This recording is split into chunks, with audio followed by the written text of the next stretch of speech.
Friends 11వ తారీఖు 7వ నెల 2024 గురువారం నాటి న్యూస్ పేపర్లో కరెంట్ అఫైర్స్ ఒకసారి గమనించండి. పెట్రోలియం రిఫైనరీపై ముందడుగు అని చెప్పి ఒక ఆర్టికల్ రాయడం జరిగింది. ఆంధ్రప్రదేశ్లో 60,000 కోట్ల నుంచి 70,000 కోట్ల పెట్టుబడులతో బీపీసీఎల్ రిఫైనరీ ప్రాజెక్ట్ని ఏర్పాటు చేయబోతున్నారు. ఎక్కడ ఏర్పాటు చేయబోతున్నారు అని అడుగుతాడు. ఆంధ్రప్రదేశ్లో మచిలీపట్నంలో ఈ రిఫైనరీ ప్లాంట్ను ఏర్పాటు చేయబోతున్నారు. దానికి సంబంధించి బీపీసీఎల్ చైర్మన్ సీఎండీ కృష్ణకుమార్ బృందం ఆంధ్రప్రదేశ్ ముఖ్యమంత్రి నారా చంద్రబాబు నాయుడిని కలవడం జరిగింది. బీపీసీఎల్ వెబ్రివేషన్ కూడా అడుగుతాడు. BPCL abbreviation Bharat petroleum refinery limited, గుర్తుపెట్టుకోండి వెబ్రివేషను. ఆంధ్రప్రదేశ్లో బీపీసీఎల్ రిఫైనరీ ప్రాజెక్టుని ఎక్కడ నెలకొల్పబోతున్నారు అని అడగొచ్చు. లేకపోతే బీపీసీఎల్ ప్రాజెక్ట్ యొక్క ఎన్ని వేల కోట్లతో ఏర్పాటు చేయబోతున్నారు అని అడుగుతాడు. గుర్తుపెట్టుకోండి. కేంద్ర పెట్రోలియం శాఖ మంత్రి పేరు ఏమిటి అని అడుగుతాడు. హర్దీప్ సింగ్ పూరి. అదేవిధంగా రాష్ట్రానికి విన్ఫాస్ట్ కంపెనీ కూడా రాబోతుంది. ఆంధ్రప్రదేశ్ రాష్ట్రంలో విన్ఫాస్ట్ కంపెనీ 4,000 కోట్ల పెట్టుబడులు పెట్టడానికి ఆసక్తి చూపుతుంది. ఈ విన్ఫాస్ట్ కంపెనీ దేనికి సంబంధించిందంటే విద్యుత్ వాహనాలు తయారీ సంస్థ ఇది. ఈ విన్ఫాస్ట్ కంపెనీ ఆంధ్రప్రదేశ్లో రాయలసీమలో ఈ పరిశ్రమ ఏర్పాటుకు ప్రయత్నాలు జరుగుతున్నాయి. ఆంధ్రప్రదేశ్లో 4,000 కోట్ల పెట్టుబడితో విన్ఫాస్ట్ కంపెనీ విద్యుత్ వాహనాల తయారీ ప్లాంట్ను ఏర్పాటు చేయబోతుంది. ఈ విన్ఫాస్ట్ కంపెనీ ఏ దేశానికి చెందింది అని అడుగుతాడు. వియత్నాం. గుర్తుపెట్టుకోండి, ఏ దేశానికి చెందిందని కూడా అడగడానికి ఛాన్స్ ఉంది. వియత్నాం దేశానికి చెందినటువంటి కంపెనీ ఇది, విద్యుత్ వాహనాల తయారీ కంపెనీ. ఈ విన్ఫాస్ట్ కంపెనీ సీఈఓ పేరు కూడా అడగడానికి ఛాన్స్ ఉంటుంది. పామ్ సాన్ చౌ. యుద్ధానికి ఇది సమయం కాదు అని చెప్పి భారతదేశ ప్రధాని నరేంద్ర మోడీ ఆస్ట్రియా పర్యటన నిమిత్తము ఆస్ట్రియా ఛాన్సలర్తో తెలపడం జరిగింది. భారతదేశ ప్రధాని ఆస్ట్రియా పర్యటనకి ఏ రోజున వెళ్ళడం జరిగింది అని అడుగుతాడు. జూలై 10వ తారీఖుని ఆస్ట్రియా పర్యటనకి వెళ్ళడం జరిగింది. ఆస్ట్రియా యొక్క ఛాన్సలర్ పేరు ఏమిటి అని కూడా అడుగుతాడు. కార్లో నెహమ్మర్. గుర్తుపెట్టుకోండి. అదేవిధంగా ఆస్ట్రియా యొక్క అధ్యక్షుడి పేరు కూడా అడగడానికి ఛాన్స్ ఉంటుంది. అలెగ్జాండర్ వాండర్ బెల్లన్. భారతదేశ ప్రధాని ఆస్ట్రియా పర్యటనకి వెళ్ళిన నిమిత్తం ఇప్పటివరకు ఆస్ట్రియా పర్యటనకి 40 ఏళ్ల తర్వాత భారత ప్రధాని ఆస్ట్రియా పర్యటించడం ఇదే ప్రథమము. ఆస్ట్రియా యొక్క రాజధాని పేరు వియన్నా. అంతేకాకుండా భారత్ ఆస్ట్రియా బంధానికి 75 ఏళ్ళైన సందర్భంగా కూడా తాను రావడం గొప్ప విశేషమని భారత ప్రధాని వ్యాఖ్యానించడం జరిగింది. ఈ పర్యటనలో భాగంగా ఏ రంగాల్లో ఒప్పందాలు చేసుకోవడం జరిగిందన్నది కూడా ఇంపార్టెంట్. మౌలిక వసతుల అభివృద్ధి, ఆవిష్కరణ, సాంప్రదాయేతర ఇంధనము, హైడ్రోజన్, జలం, వ్యర్థాల నిర్వహణ, కృత్రిమ మేధ, క్వాంటం టెక్నాలజీ రంగాల్లో పరస్పరం సహకరించుకోవాలని చెప్పి వీళ్ళిద్దరూ ఒప్పందం చేసుకోవడం జరిగింది. గుర్తుపెట్టుకోండి, ఇది ఇంపార్టెంట్. భారత్ చైనా సరిహద్దుల్లో 108 కేజీల బంగారం పట్టుకోవడం జరిగింది. ఇటీవల కాలంలో భారత్ చైనా సరిహద్దుల్లో 108 కేజీల బంగారం పట్టుకోవడం జరిగింది. ఏ సరిహద్దు దళం ఇంత బంగారాన్ని పట్టుకుంది అని అడుగుతాడు. ఇండో టిబెటన్ సరిహద్దు పోలీస్, ఐటీబీపీ సరిహద్దు దళం ఈ బంగారాన్ని పట్టుకోవడం జరిగింది. ఐటీబీపీ ప్రజెంట్ డైరెక్టర్ జనరల్ ఎవరు అని అంటే Rahul Ross gotra. India China సరిహద్దుల్లో భద్రత కాసేటటువంటి సరిహద్దు దళం పేరేమిటి అని అడుగుతాడు. ఐటీబీపీ.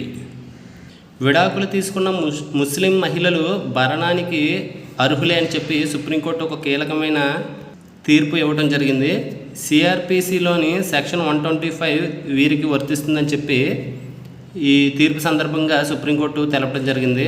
ఇక్కడ చూడండి, విడాకులు తీసుకున్న ముస్లిం మహిళ నేర శిక్షా స్మృతి సిఆర్పిసిలోని సెక్షన్ 125 ప్రకారం భర్త నుంచి భరణం కోరవచ్చని చెప్పి సుప్రీంకోర్టు బుధవారం కీలక తీర్పు వెలువరించింది.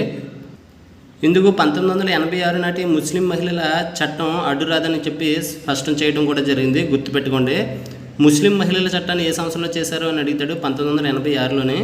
ఈ విధంగా తీర్పునిచ్చినటువంటి న్యాయమూర్తుల పేర్లు కూడా అడుగుతాడు. ఇటీవల కాలంలో ముస్లిం మహిళలకు భరణం పొందే హక్కు ఉందని చెప్పి తీర్పునిచ్చినటువంటి సుప్రీంకోర్టు న్యాయమూర్తుల పేర్లు BV Nagaratna, justice Augustine జార్జు Masih. ఇందులో సిఆర్పిసిలోని సెక్షన్ 125ను విడాకులు తీసుకున్న ముస్లిం మహిళలకు వర్తింపజేయకపోతే అది రాజ్యాంగంలోని అధికరణ 15 సబ్సెక్షన్ 1 ఉల్లంఘన కిందకే వస్తుందని చెప్పి తెలపడం జరిగింది. రాజ్యాంగంలోని 15 సబ్సెక్షన్ 1 అధికరణ ఆర్టికల్ దేనికి సంబంధించింది అని అంటే కులం, మతం, లింగం, ప్రాంతం, పుట్టిన ప్రాంతం ఆధారంగా ఏ పౌరుడిపైన వివక్ష చూపకూడదు అని చెప్పి తెలిపేటటువంటి అధికరణ. చాలా ఇంపార్టెంట్ ఆర్టికల్ ఇది. వందే శ్రీ పురుషోత్తమం అని చెప్పి తొలి ఏకాదశి గురించి తెలపడం జరిగింది. తొలి ఏకాదశి జూలై 17న జరుపుకుంటారు. తొలి ఏకాదశి ఏ మతంలో ఉన్నటువంటి ఆచారం అని అడుగుతాడు. హిందూ మతంలో ఉన్నటువంటి ఆచారం. తొలి ఏకాదశి దేని గురించి చేసుకుంటారని అంటే శ్రీ మహావిష్ణువు పాల కడలిపై పవలించి యోగ నిద్రలోకి వెళ్ళే శుభదినమే శ్రీ ఆషాఢ మాసంలో వచ్చే ఏకాదశి అని చెప్పి తొలి ఏకాదశిని జరుపుకోవడం జరుగుతుంది. మకరందం జూలై 17న మొహరం అని చెప్పి ఒక ఆర్టికల్ రాయడం జరిగింది. 2024 మొహరం ఏ రోజున జరుపుకుంటారంటే జూలై 7న. మొహరము ఏ మతంలో ఆచరించేటటువంటి పండుగ అని అడుగుతాడు.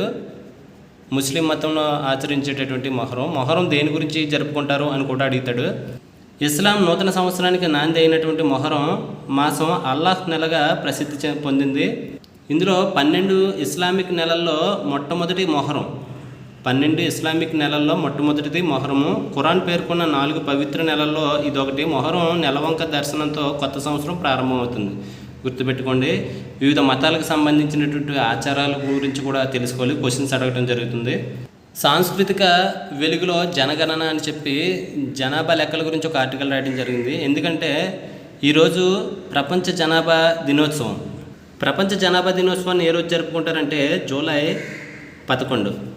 భారతదేశంలో జనాభా లెక్కను ఏ సంవత్సరం నుంచి ప్రారంభించారంటే 1872 నుంచి జనాభా లెక్కలు గుణించడం జరిగింది. జనాభా గణనకు సంబంధించి భారతదేశంలో కొన్ని కమిటీలను ఏర్పాటు చేయడం జరిగింది. ఆ కమిటీల పేర్లు చూడండి. కాకా సాహెబ్ కాల్కేల్కర్ కమిటీ, ప్రసాద్ మండల్ కమిషను దేనికి సంబంధించినవి అని అడుగుతాడు. వెనుకబడిన వర్గాల జనాభా మరియు స్థితిగతులను తెలుసుకోవడానికి ఏర్పాటు చేసినటువంటి కమిటీలు ఇవి. ఫ్రాన్స్ దారెటు అని చెప్పి ఇటీవల కాలంలో ఫ్రాన్స్ పార్లమెంట్ ఎన్నికలు జరిగాయి.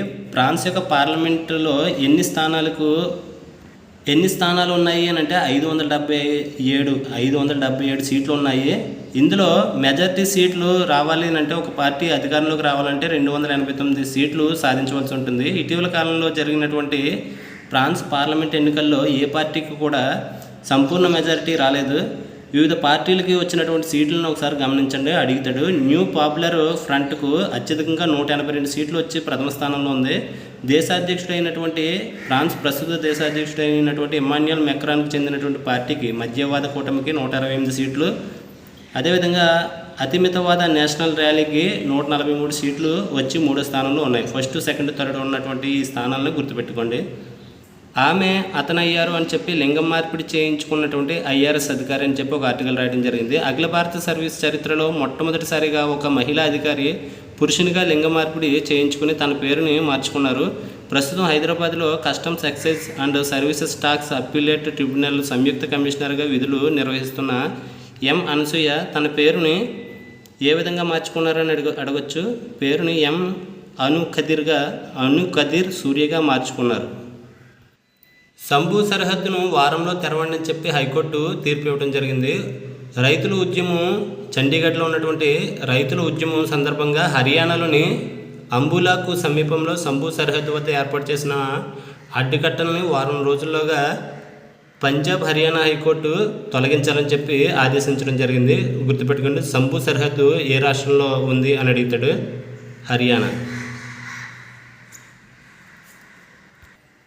ఛాంపియన్ క్రీడల విషయానికి వస్తే ప్రజెంట్ యూరో కప్ జరుగుతుంది. యూరో కప్లో సెమీఫైనల్ మ్యాచ్లు కంప్లీట్ అవ్వడం జరిగింది. అందులో భాగంగా ఫస్ట్ సెమీఫైనల్లో ఫ్రాన్స్ మీద స్పెయిన్ విజయం సాధించడం జరిగింది.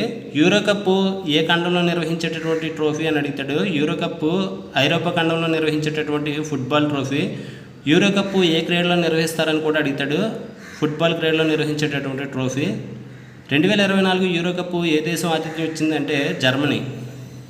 ప్రజెంట్ టెన్నిస్లో వింబుల్డన్ ట్రోఫీ జరుగుతుంది. వింబుల్డన్ ట్రోఫీ ఏ క్రీడలో నిర్వహిస్తారంటే టెన్నిస్లో నిర్వహించేటటువంటి ట్రోఫీ. టెన్నిస్లో అతి పురాతనమైన ట్రోఫీ ఏది అని అంటే వింబుల్డన్ ట్రోఫీ. అదేవిధంగా టెన్నిస్ క్రీడలో అత్యధిక ప్రైజ్ మనీ ఉన్నటువంటి ట్రోఫీ కూడా వింబుల్డనే.